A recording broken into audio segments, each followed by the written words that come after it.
Radhe events અને Dwarkesh events દ્વારા આ નવરાત્રી પર અમદાવાદમાં રાધે રાસ 2.0 અને શિવશક્તિની થીમ પર જાગરણ મંડળી ગરબાનું ભવ્ય આયોજન કરવામાં આવ્યું છે, જેમાં ઉજ્જૈનથી આવેલા 30 કલાકારો રાત્રે 2 વખત દિવ્ય સંગીત ભક્તિ સાથે આરતીનો અનુભવ કરાવશે.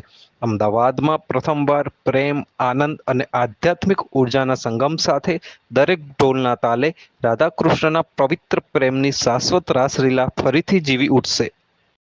નામ સિદ્ધાર્થ ત્રિવેદી છે અને નવરાત્રી બસ હવે આવી જ ગઈ છે એવું કહીએ તો એમાં કંઈ અતિશયોક્તિ નથી. તો આ નવરાત્રી અમે 2 ગરબા લઈને આવી રહ્યા છીએ. સૌથી પહેલા ગરબા છે એનું નામ છે રાધે રાસ, જે VIP રોડ વિવ્યાના ફાર્મ છે ત્યાં થવાના છે. એ રાત્રે 8 વાગે ચાલુ થઈ અને 1 વાગ્યા સુધી છે, જ્યાં બધા સિંગર્સ હશે. પિયુષભાઈ ગઢવી છે, ઈશાની દવે છે, અઘોરી મ્યુઝિક છે, એવી રીતે અલગ અલગ સિંગર્સ છે અને રાધાકૃષ્ણની આખી થીમ છે. તો એ બહુ જ સુંદર ગરબા થવાના છે. આપણે જાણે વૃંદાવનમાં પહોંચી ગયા હોય એવું લાગે. અને બીજા જે ગરબા છે ત્યાંથી માત્ર 2.5 કિલોમીટર દૂર જે પ્લેઝર ક્લબ આવેલું છે સાઉથ કોપલમાં, ત્યાં છે.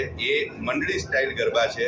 આપણે નરેશ બારોટ, જેને આપણે ઓજી કહી શકીએ, જેમને આ શરૂઆત કરી, એ મંડળી જે છે એ ત્યાં થવાની છે.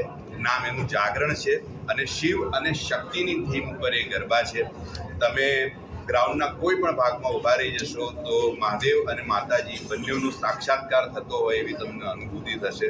આખી રાતમાં 2 વાર મહાઆરતી થવાની છે, જેના માટે અમે લોકોએ 30 આર્ટિસ્ટ બોલાયા છે. જેવી રીતે ઉજ્જૈનમાં આરતી થાય છે ભસ્મ સાથે, મોટા ડમરૂ, ઢોલ, તાશ, નગાડા સાથે, એવી રીતે એ આરતી થવાની છે.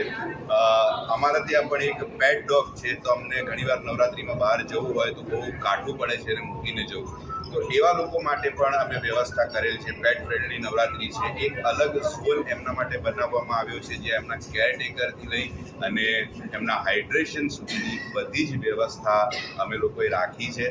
એટલે ટૂંકમાં બંને જગ્યાએ આવવા જેવું છે. તમે એક જગ્યાએથી તમારા સંધ્યાની શરૂઆત કરો તો સૂર્યોદય છે એ પણ અમારા ત્યાં જ થાય એ પ્રકારની આખી વ્યવસ્થા છે. બહુ જ સરસ ડેકોર છે. ગ્રાઉન્ડથી અડધું જ ક્રાઉડ ભરવાનું છે, જેથી બધા બહુ જ સારી રીતે ગરબા રમી શકે. બહુ જ સારું જમવાનું પણ અમે લોકોએ રાખ્યું છે.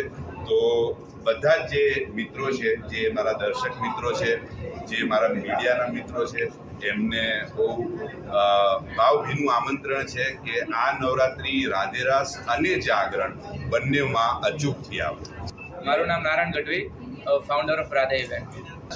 આ 2nd યર છે અને આ વખતે આપણે ગ્રાઉન્ડમાં 7,000 લોકોની કેપેસિટી જેટલું ગ્રાઉન્ડ છે, પણ આપણે 3,3500 ટિકિટ સુધીનું આપણે સેલિંગ માટેનું ટાર્ગેટ છે. અને એ આપણે અત્યારે અર્લી બર્ડ 500 સ્ટાર્ટ કરી દીધા છે અને જેમાં રોજ નવા આર્ટિસ્ટ સાથેનું આપણું આયોજન છે.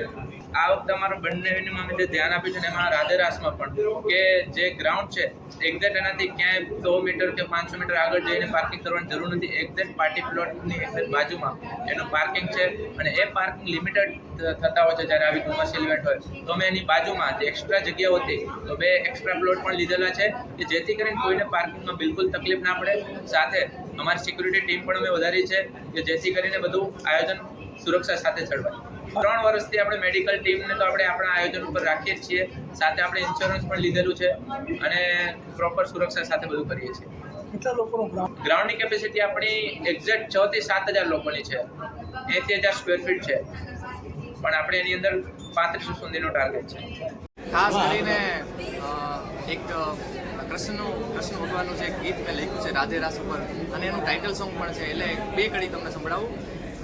અમદાવાદ કેરી નગરી અને મહારાષ્ટ્ર રચાય, એ માથે પહેરે મોર પીછ ત્યાં રાધે રાસ રમાય, રાધે રાસ રમાય. હે બંસી બજાવી સૌને નચાવે, શામ કરે છે ઉમંગ, એ હાલો રમવા જઈએ આજે રાધે રાસ ને સંગ, રાધે રાસ ને સંગ.